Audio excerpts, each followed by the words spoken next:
All right, what a great opportunity we have to come into the present moment, to really identify and reconnect with a part of us that gets kind of pushed aside sometimes, just with all that's going on between family. Well, I don't need to go down the list. Just look at your life. We can see we live busy lives. There's a lot going on. But the more we connect, the more connected we are. And the more connected we are, the happier we are. So let's just start off there and take a deep breath and get connected. And we can ask ourselves in that process, we probably already are. I mean, there's a sense, I hope, of anticipation before you get on the call. And your body kind of prepares for it, just like maybe going to meditate or going to sleep or waking up even. So now we're waking up, we're waking out of our slumber, our mind-generated story that's being projected in our head, creating the illusion we call life. And I want to invite you to allow your mind and attention to go inward into your own indwelling spirit. Connect with the life force within you that is you. Let's call it spirit. Your rendition you might think of as a soul, but the point is there's both an energy and there's a consciousness. There's a witness. There's a part of you watching your own mind. And just like when you watch a really good movie, sometimes you get into the movie. You could cry or get sad or happy. And in the same way, and it's just light bouncing off the screen and the sound off the walls, right? And the same thing's happening now in a way, that there's a part of your body and mind that's just acting like it always has. It's taking in data, it's reflecting, it's projecting ideas and feelings on the screen of your mind. But even as all that's just kind of happening there, while we're at it, why don't we just imagine we're relaxing? If we're going to connect with our body and mind, just breathe in and see, well, where does my body need love? Where do I need to put some attention? Maybe some healing. Maybe there's a knot or tightness. We can all probably have a little help here in the trapezius muscles and the trapezoids and the delta above this area, above the deltoids, in between there in the neck. There's usually a lot of tension, the back of the neck going up into the foramen magnum. There's a hole in your skull, and the end of your vertebra goes up into that area, and all around there's usually a tightness. So as you're sitting there, I want you to just imagine you're in the Pohoiki hot tubs, the geothermal tide pools. They're nice and warm and healing and relaxing. So just imagine with me now, and there's a gentle breeze blowing. It's blowing the palms. You can smell the ocean spray. And as you breathe out, let's just let go. Let go. Let go and let God.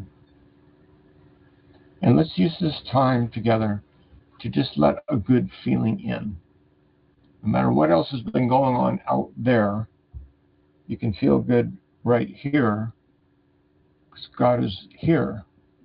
And I don't mean me, although I consider myself a part of God, like a cell in the body of God, and so are you. We're all part of a greater living organism, which is life itself.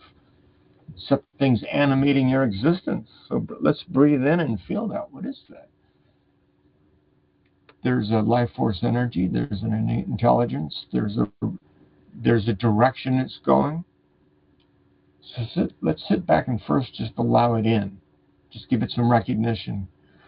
Sit up straight and roll your eyes up. Gaze into your mind's eye to relax you. And feel the energy in your body. There are subtle currents of energy running through your nervous system and your chi and the electromagnetic fields around your body. So let's just take a minute to tune into them. And sometimes they're very subtle, but the more you practice, the more you can feel these different energies. your spirit body, and it can help guide you too. It can help remind you, like, what state are you in. So I want you to breathe in right now and reflect on that. Be the witness. And from here, let's just look at the body and the mind and say, well, what needs healing, or what could use a hug? What part of my body just needs a little attention, maybe? Or what part of my mind you've been obsessing or putting yourself down or worrying, or what's the story, man? What's the story? So we don't have to beat ourselves up about our stories either, by the way. We're not going to have an arm wrestling match with our brain. We're going to invite it into the hot tub.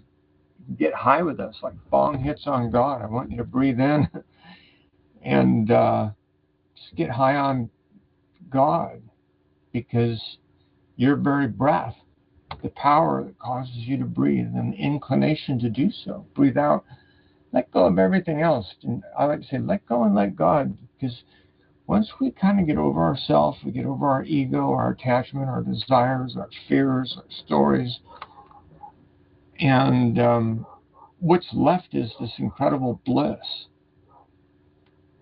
It's like you see in baby's eyes, or when you meditate. Most of you have been on a retreat. When we get quiet and we turn our attention inward and do the simplest thing, is just connecting with the energy within us that is us, the spirit that we are, and it feels good.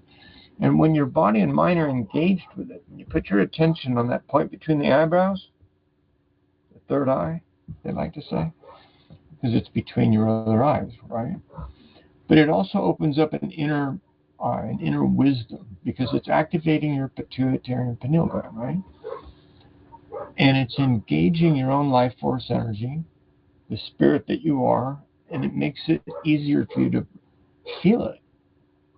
And so that's probably the main thing. It's like, okay, my brain is now with my spirit. My spirit, my body, my brain are becoming one. You're becoming attuned. And it's also your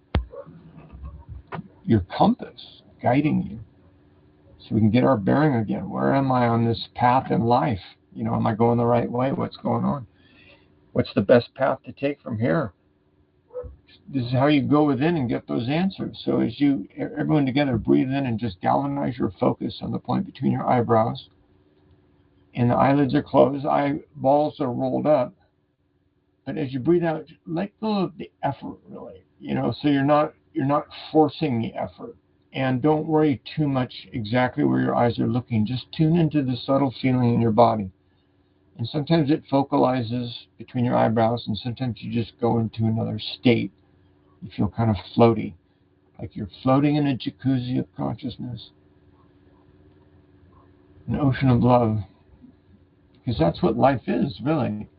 There's two worlds. There's the world I will call heaven, and you see it in nature, generally. And when you look, and then there's this other world that's being projected by humans and their brains. And that's what creates the war and all the ill health and all this craziness over money and sex and the perversions of the world. You think, well, what the hell's wrong? The energy's going the wrong place. They just need to understand the nature of existence, the nature of humans, the nature of our own energy, and how we need to direct it. If we're not directing it, it starts becoming directed. And other people, and collectively as a whole, societies, like sheep, get hurt.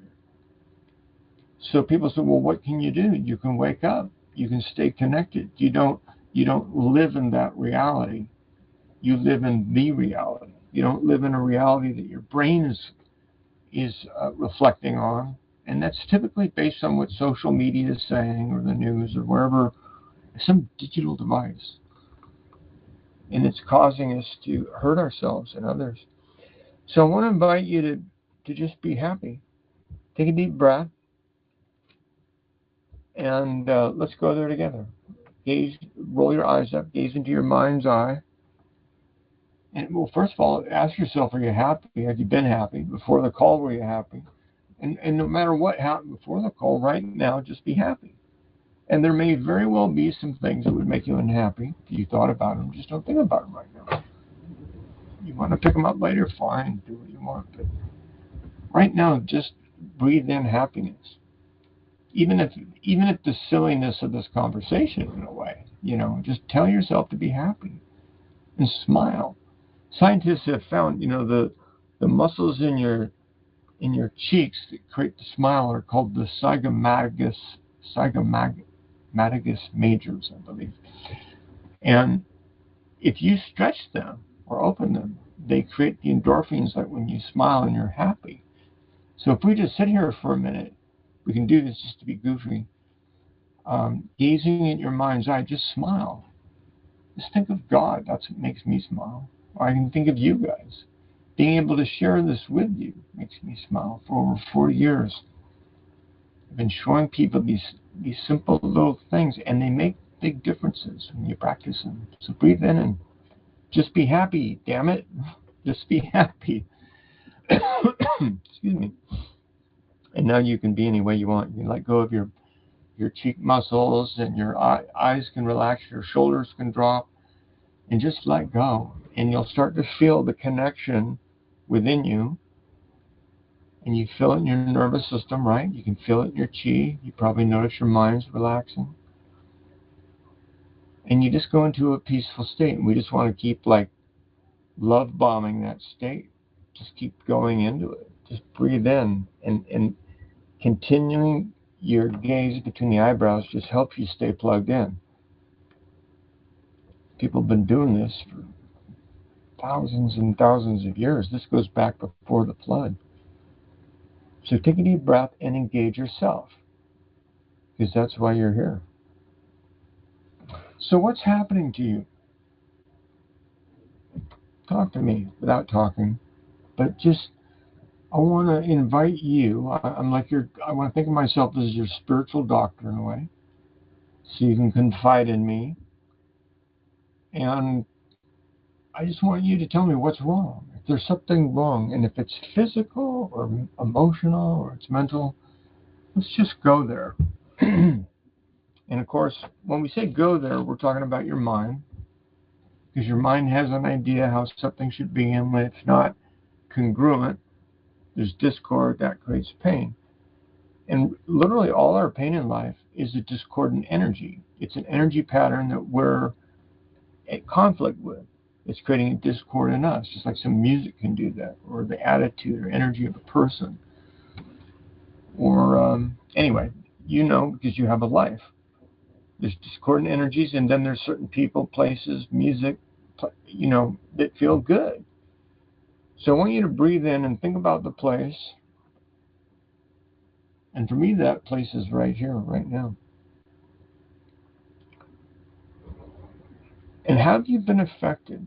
So part of what we want to look at is, if there's something wrong, if it's in your body, let's go there. Just breathe in and picture it. It's like we're going to tell our cells, the cells in our brain, and all the other cells in our body, because your cells listen to you. Take that in again. This is profound. You can say it, and it kind of flows in one ear and out the other, because its truth is profound. What you think can create your reality. It does. So let's look at our bodies and say, well, where can I improve, or where does my body need help? Bones, tendons, maybe it's a function, heaven forbid a cancer or something debilitating. Let's go to the body and first of all love it. And I want to send love to your body too, every cell. So breathe in and feel yourself receiving the love from yourself, from me, and now we can have some empathy for each other too, can't we? So why not take that in? Like in our retreats, we do love taps, and we have group healing circles. It's really beautiful. But we can do that right now. Just place yourself in the center of us, and all of us. Think of everyone on the call, whether you know them or not, and just send them love, because you wouldn't want them to be in pain. If you could help another, you'd want to, wouldn't you? So we're all helping each other right now. We're all just feeling loved and supported, nurtured, loved, and supported. So breathe in and feel that. And go ahead and bring your hands up, matter of fact. Create a cup in your palms, face it towards Hawaii, and just receive the blessing, the darshan. It's just a love. It's just sharing the feeling of love, really. And it will help lift you up into these higher states, which are in turn healing states. So just tune into the feeling, like satellite dishes picking up a transmission, and now we're all plugged in together. Breathe in and just feel the love, and let yourself be loved. So throughout the rest of this talk and this call, just allow yourself to be loved. It's a state of mind. I'm sending love, and hopefully you can feel that, and that will help you. But the main benefit in listening to the class and following the instruction is your mind hears this. It like opens a switch or a channel for what you need to come in through you. We're setting a stage so we can make it happen. And me helping makes it easier for your body to accept it and feel it.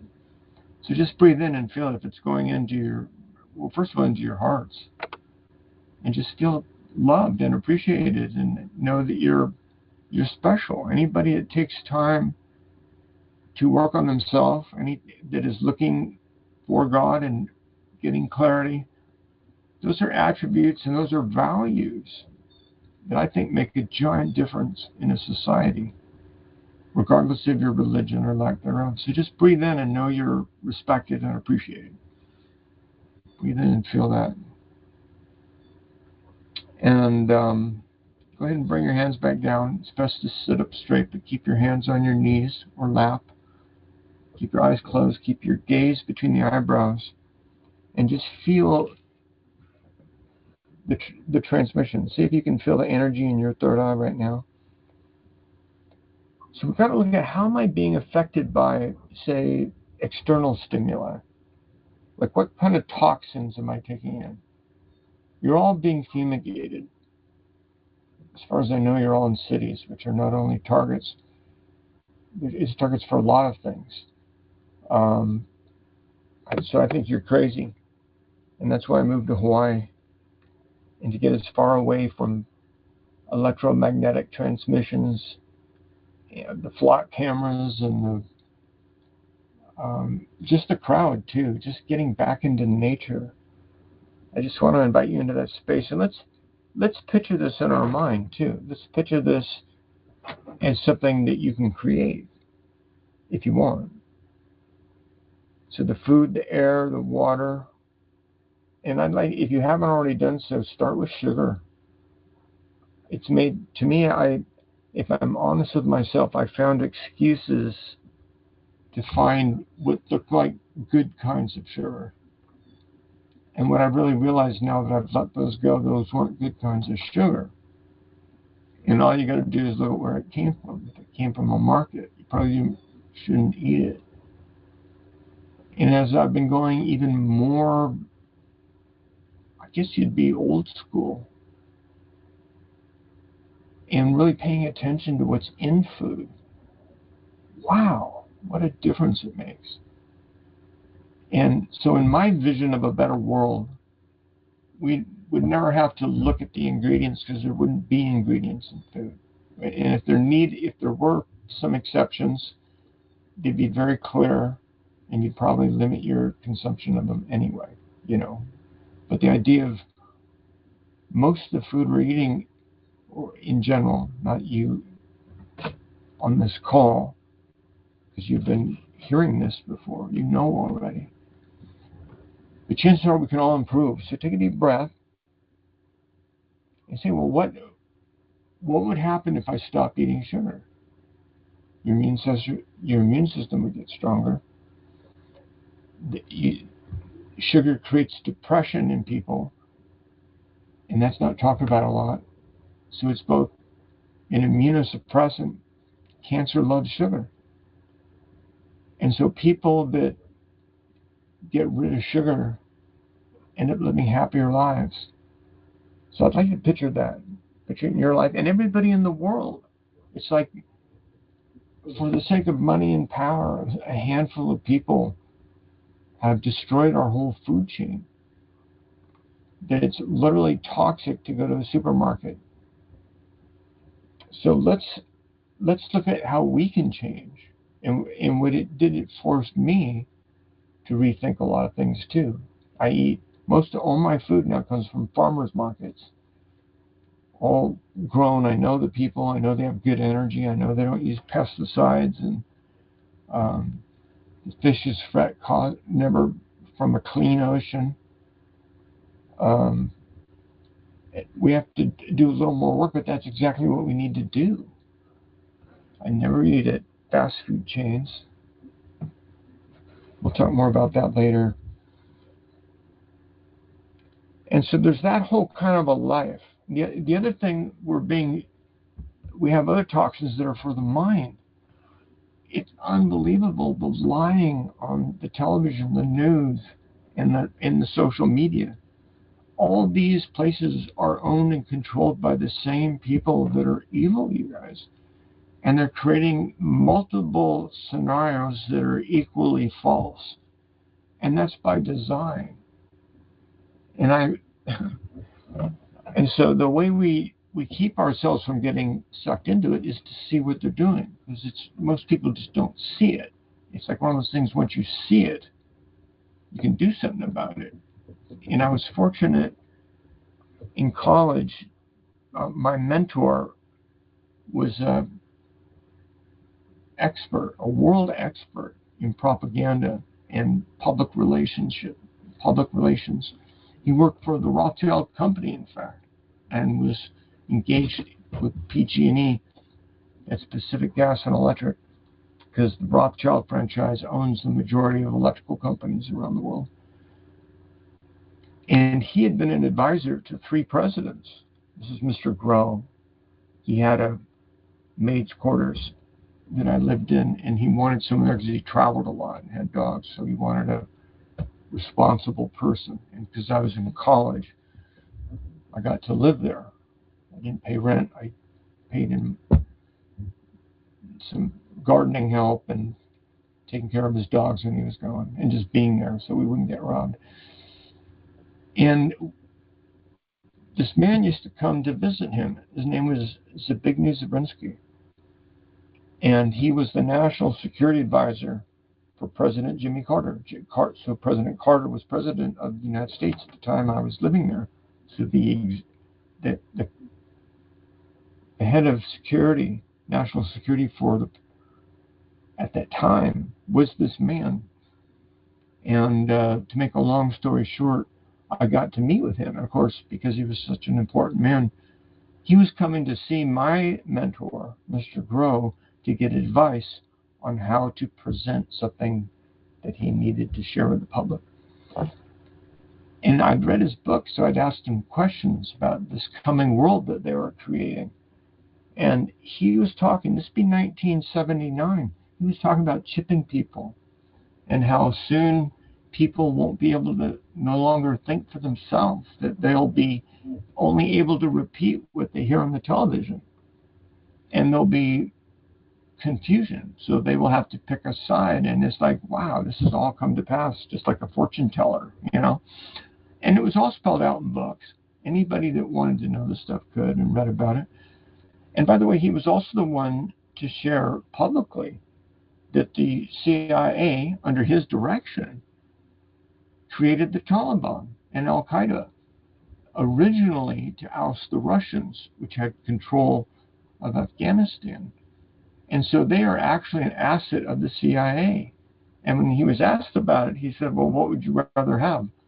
The problem of the United States or a ragtag band of Arab Muslims?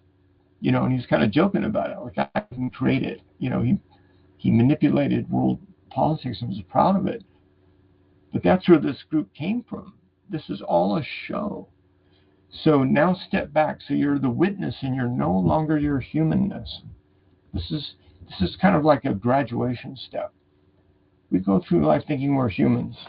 And as we spoke, if you didn't hear last week's talk, and the one on Anunnaki. Please listen to it because it was powerful. It had a lot of new information in it. And the gist of that talk is where they explain what I'm trying to explain now, that we are not human beings. We are spirits that are encapsulated in a biological vehicle, which of course is our cell structure and the molecular structures. It's all energy. So take a deep breath and feel the energy, and feel that you're in the body, just like you might be in a car, but it is not you. Take a deep breath. Because I think it's our attachment to, say, a process of thinking, a behavior pattern, the way our body looks, what others think of us. You know, we have all these things that are really just the result of programming of the mind. So I want to invite you to step out of all the programming and just be the spirit that you are. Love just as you are. Pure, unconditional love. Just breathe in and feel it. So there is this happiness. As a matter of fact, you may be able to go a little bit deeper if you bring your hands up again. And just tune in like a radio. Just like you're tuning in through your computer or smartphone. Your body itself is a terminal. And by the way, that's what 6G is. All this spraying, we're tuning into a spiritual channel. Hopefully you feel that. And that's the beauty of it. You don't have to believe me. You have the experience or you don't, or to some degree. And you either like it or you don't. It either helps you or it doesn't. That's what's beautiful about the truth. So just breathe in and draw it in to the degree you want, and let yourself be loved. We'll share this. This is Darshan. Breathe out and feel the electromagnetic fields around your body getting stronger and brighter. Create a confluence, a love vortex. So I want to see if we can go up a notch. Take a deep breath and breathe in and just know, look, we're always connected. There's this sense many of us are raised with, conventionally, religiously, that God's out there somewhere. And he's watching over you, but it's typically with eyes of condemnation or judgment or punishment or, like something that is more negative in many respects. And I'm respectful of the fact that we do need to be conscious of how we think, speak, and behave, obviously, because we don't want to go the path that leads to suffering and pain. But it's more like a father guiding the child that he loves than someone's going to bring out the belt. So take a deep breath and let that love in. Let yourself be open to spirit guiding you. And I just said, Lord, help me to be a pure vehicle for your love and light wisdom. And I know that I have an ego. I know that I have a mind with ideas. May that mind serve you. I'm not perfect at it, but each day I get to practice and get, I hope, a little bit better. It feels like it. So take a deep breath and just feel yourself opening up more and more and more. And then bring your hands back down and relax. And let us be grateful. Let's be grateful for this moment. Let us be grateful for life. Let us be grateful for all the things we have to be grateful for. What do you have to be grateful for? I think this week I got to swim with dolphins again. They remembered me. I called out to them and they came over to say hi. And that was kind of a highlight. Think about what I wanted to share with you. Seeing that you're still able to listen, because in my mind the world has become brainwashed and hypnotized. They're like sleepwalking. And it's very hard to actually have a conversation with people anymore. Their attention spans are like TikTok. And they're already forming what they're going to say before you finish the words you're speaking. And that's part of it because they're wound up. Maybe the caffeine is taking hold too. So let's sit back from all that. And I want to picture the world. I'm not even going to say that I want to live in, that I am living in and getting better at it. And I want to invite you into that world. So this is a creative visualization, really. And what I see for others, because I want to live in a world where others are healthy and they're happy and they're connected. Almost nobody's connected. Enlightenment seems like it's a thing in the past to most people. You don't hear the word hardly ever. Or self-realization. Gurus are scum. I dare not mention that I'm a spiritual teacher. People will have some, even if they practice yoga, even if they teach yoga. Matter of fact, especially if they teach yoga. So there's a turn of perception.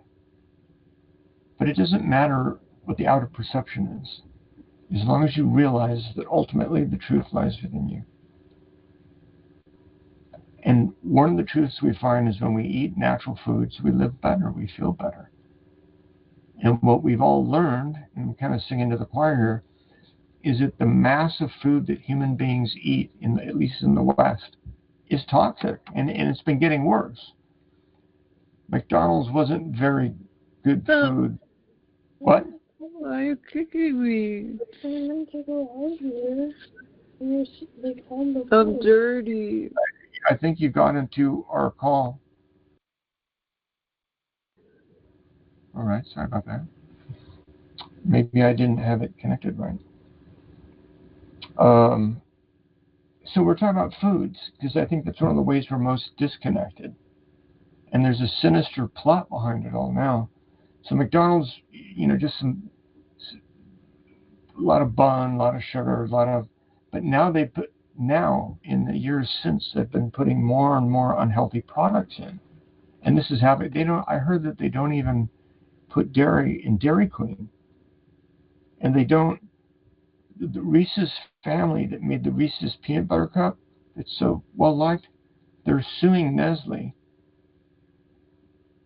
because they're suing Hershey's because Hershey's bought Reese's so they could combine the cup, and they took actual peanut butter out of the Reese's peanut butter cup.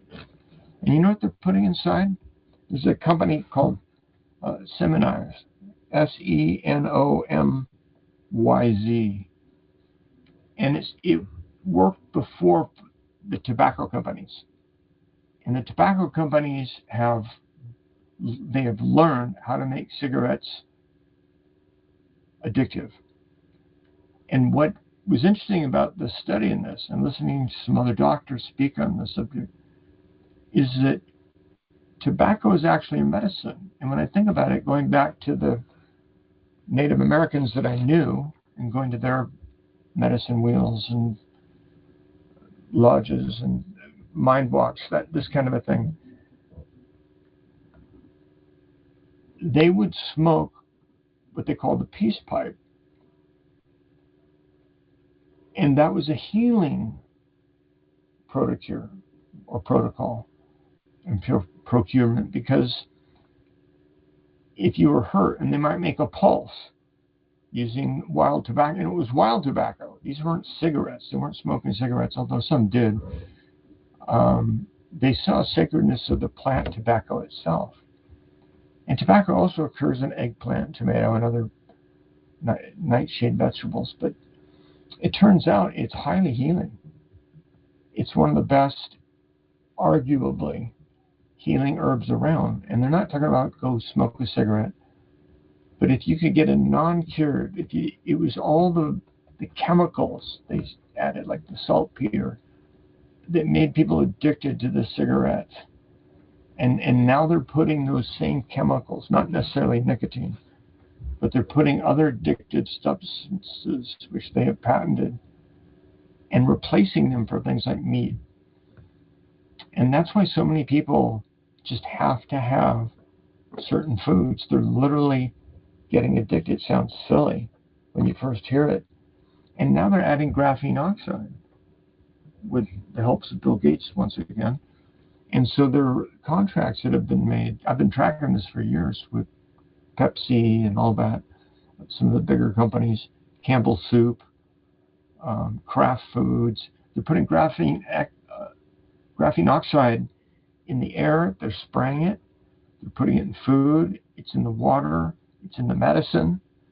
And the idea is these teeny tiny particles, about as small as they can make, can self-assemble. They respond to microwaves, such as the 5 or 6G, both of them. And they can create little antennas. And they can put them in a place in your head where the antenna can pick up impulses in your head.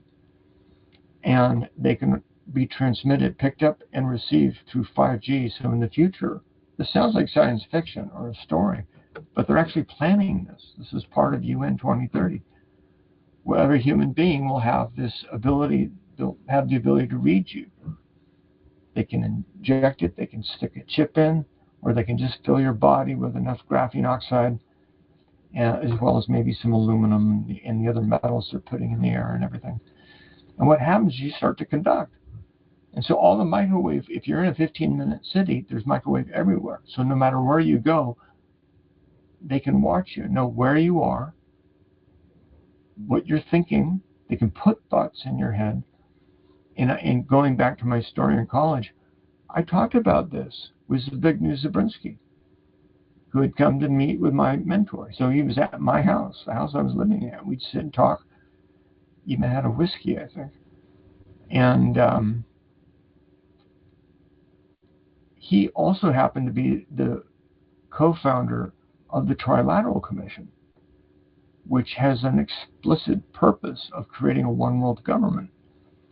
And so now for all these years, so say from 1980 to now, I've been trying to tell people, and almost everybody rolls their eyes up and just says, or out loud or to themselves, conspiracy theory.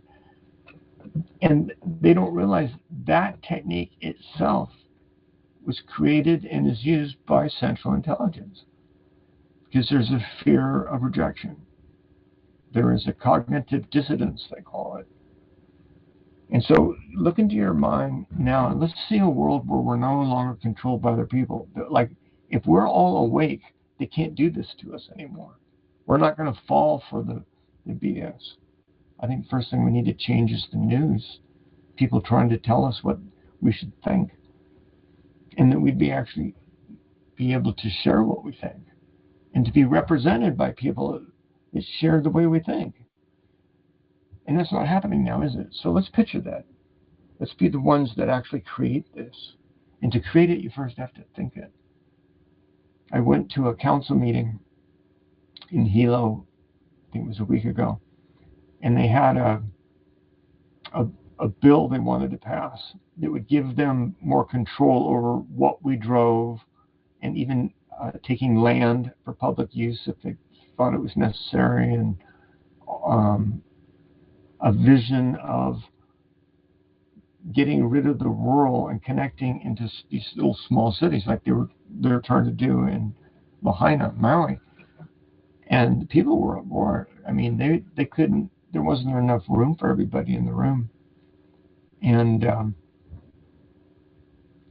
the council voted for it anyway. There was overwhelming objection, and the same thing's happening in Maui again.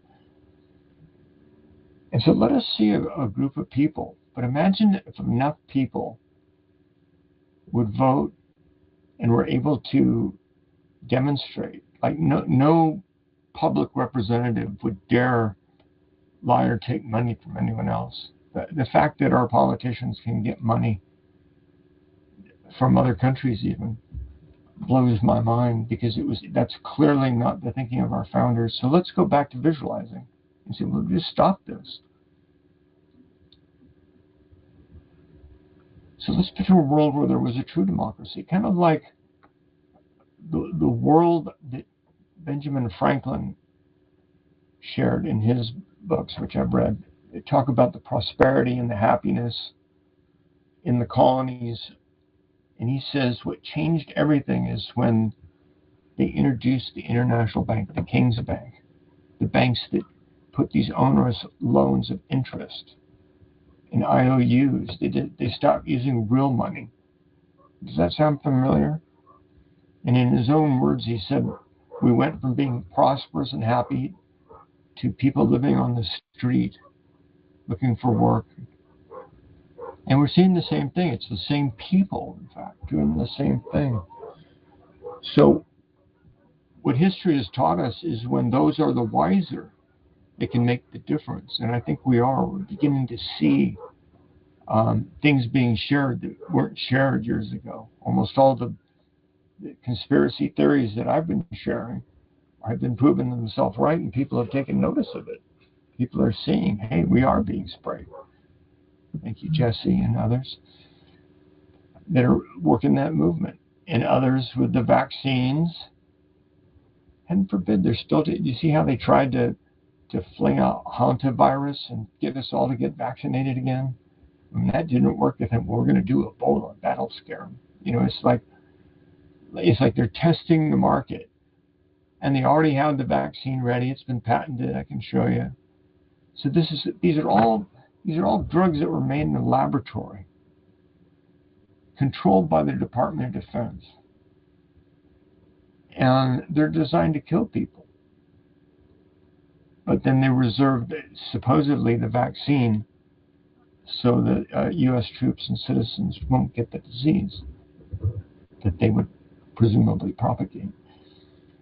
So now we know better. Picture a world where we didn't have to deal with this. What if there weren't any more money being spent on bombers and aircraft carriers and having bases in over 100 countries? It's so obvious that there's this desire to control everything, which wasn't the intention of our government, nor is it the sentiment of the people. Do any of you know anyone that thinks we should be having war with Israel or Iran or the Ukraine or anywhere else? Do we really need to? No, of course not. Yet there are people that have been brainwashed to think that we should. So let's think otherwise. Let us be the force to contend with, and that darkness has no power against the light. So my friends, breathe in and breathe the light. Feel the light within you, the light that you are. So the other thing we got to do, we got to think about how they're influencing us. So I'm getting out of the way of all the chemicals being sprayed. And I think you guys live in a city where they're spraying. But so at least you know my opinion. I love you. And I'm worth you getting mad at me for telling you so. But many of you are living in targets. These guys are for real. Yet this whole thing is a play. That's the other part of it. Do you see that? So get away from the manufactured food. Don't buy into their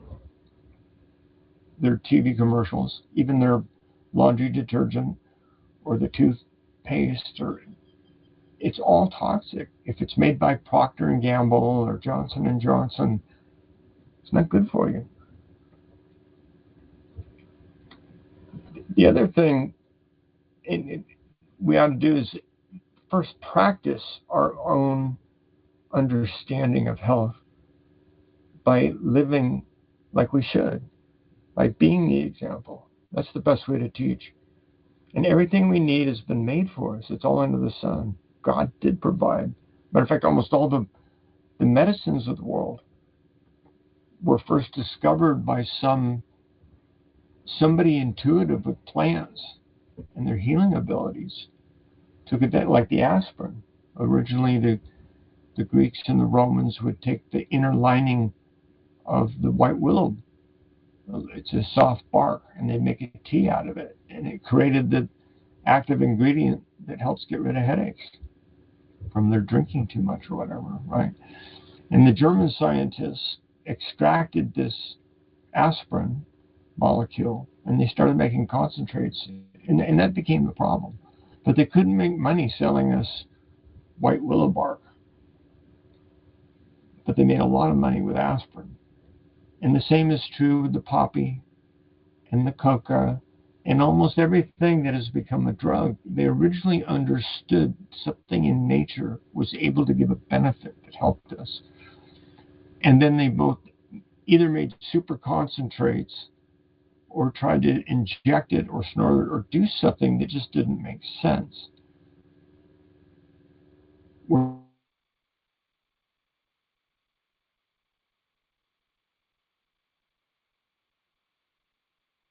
And not take too much at one time. They didn't have addiction problems. They didn't have the problems that our society faces. The problem was our pharmaceutical industry. I think it's what's killing us. They don't know how to treat cancer. There's so many things you can do for cancer, and they appear not to know it, or choose not to know it because they don't make money at it. People understood. And even just killing the parasites is a start, and staying alkalized and doing a cleanse and a fast and eating all natural food. And the main thing is not seeing doctors. Same thing with cancer. Cancer, heart disease, there's no money in just eating and living right. I mean, there's some money, but not like the pharmaceutical companies make for like several dollars for a little white pill. And we're getting so addicted. Look at all these addictions to medicines to help us cope with life or with pain. So take a deep breath. And nature offers some alternatives that work great. So everything we need is right here. See that? See, wouldn't it be cool if you go into a store and there was just tons of herbs? Or even there might be an herbist there saying, I've been having some headaches. And they say, have you tried the feverfew? Which is an herb, if you didn't know. A little bit of this, and sometimes a little pinch of salt with your water, and blah, blah, blah. And everybody would begin to know this stuff. And it wasn't a matter of getting rich off of something nature provided. So we need to avoid chemicals, things on our face, our skin. Like, I don't use sunscreen. I think a lot of gals are crazy. The makeup they put on their face and what's in it. The teeth, I use just, people think I'm nuts, but I just use baking soda. I haven't seen a dentist since 1972. My teeth are great. And they stay alkalized. It's the sugar, it's the acids that destroy our teeth more than anything else. The other area that I think worth spending some time on is communication. Each generation is becoming more droid-like. The intelligence quotient, the average intelligence of our students, of our young, has dropped like a cliff. What used to be a 5th grade math and English proficiency is now how students are graduating from high school. I mean, it's amazing how little they know. And it's sad. It's not a put down to them. To some extent, it's really more the system than any individual teacher. And this whole shift away from books and doing everything electronic has made them, it seems to me, harder to think for themselves. I grew up during, when I was in high school, the Vietnam War was raging. And it forced us to think for ourselves. I picture a world where people could think for themselves, where our children are maybe less privileged even, and learn to work and see what's going on in the world. I'm going to take a deep breath. And more than important than anything else, they know God. And they know how to deal with their emotions. And they know how to make a difference. They don't just think of themselves. So much of Western culture in general, but the younger generation are so focused on themselves, it's kind of sad. So let's first send love to them and give them an opportunity to shine, I say. So what we need to do, in the future world for me, it's off the electrical grid, period. We get unplugged from all that negative and that ugliness. And we get plugged into God. We get plugged into ourself, our purpose, existence itself.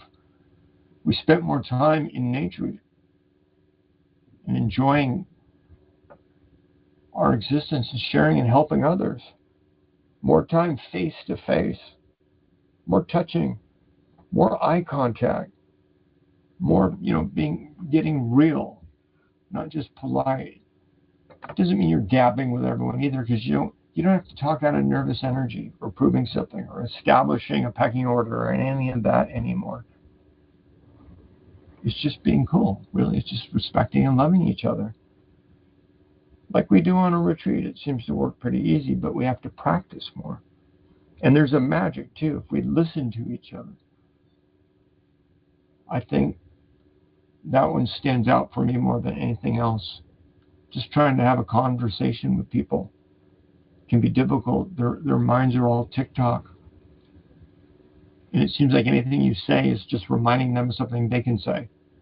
And they're not really listening to what you're saying. They're just bouncing off the energy of conversation and the positive, the endorphins they can get from the attention.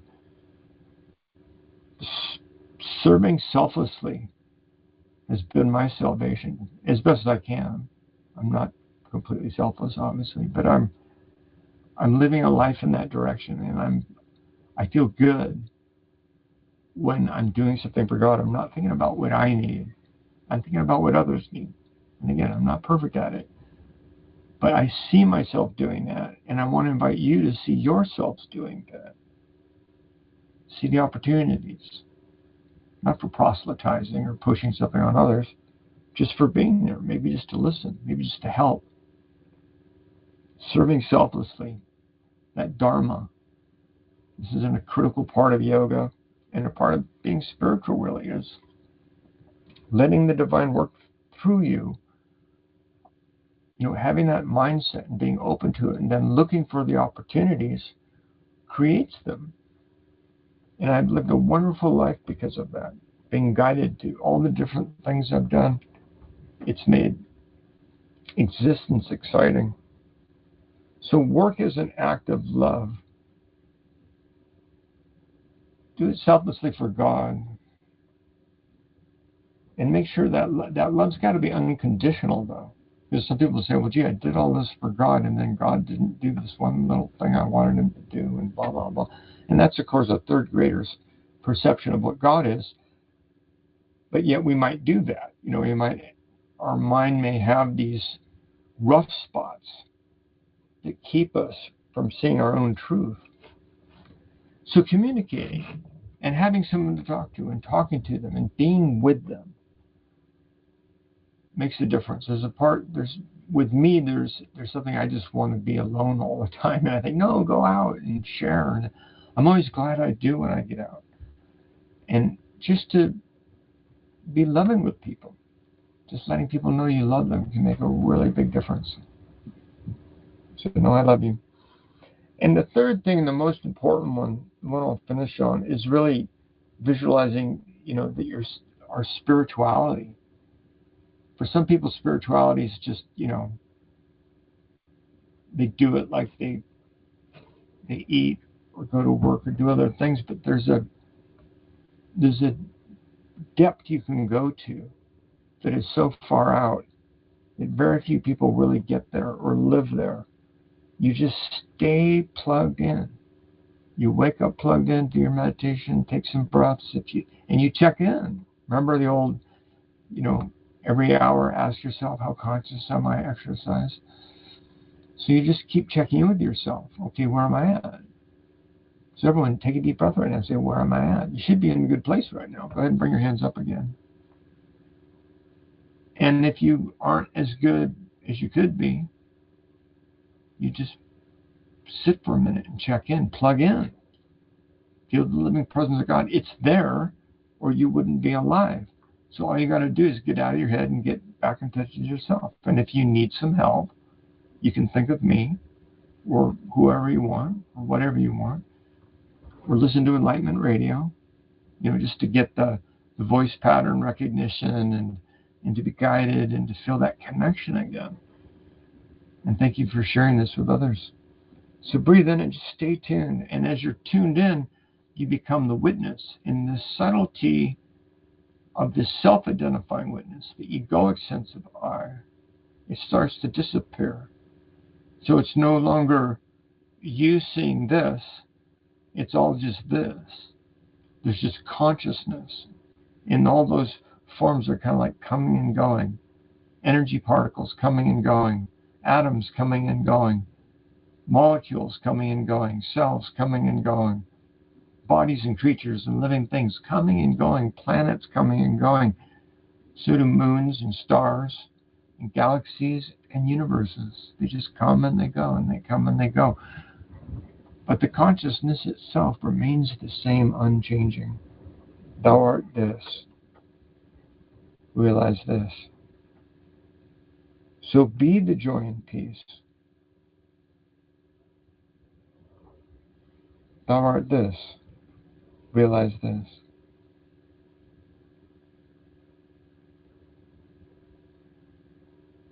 You're all protected and guided by the divine in all your activities, day and night, in all places. May you all enjoy good health and long life with prosperity and happiness and peace. And let's send love to your children and your parents and your other family members and all your friends, everyone at Self-Awareness Institute, Enlightenment TV, and connecting through any social media, wherever we connect. Just thank you for being with me. Thank you for that energy. Let's see the world changing as we are changing. Let's create the world we want to live in our own head first. Let's live the life we want to live in.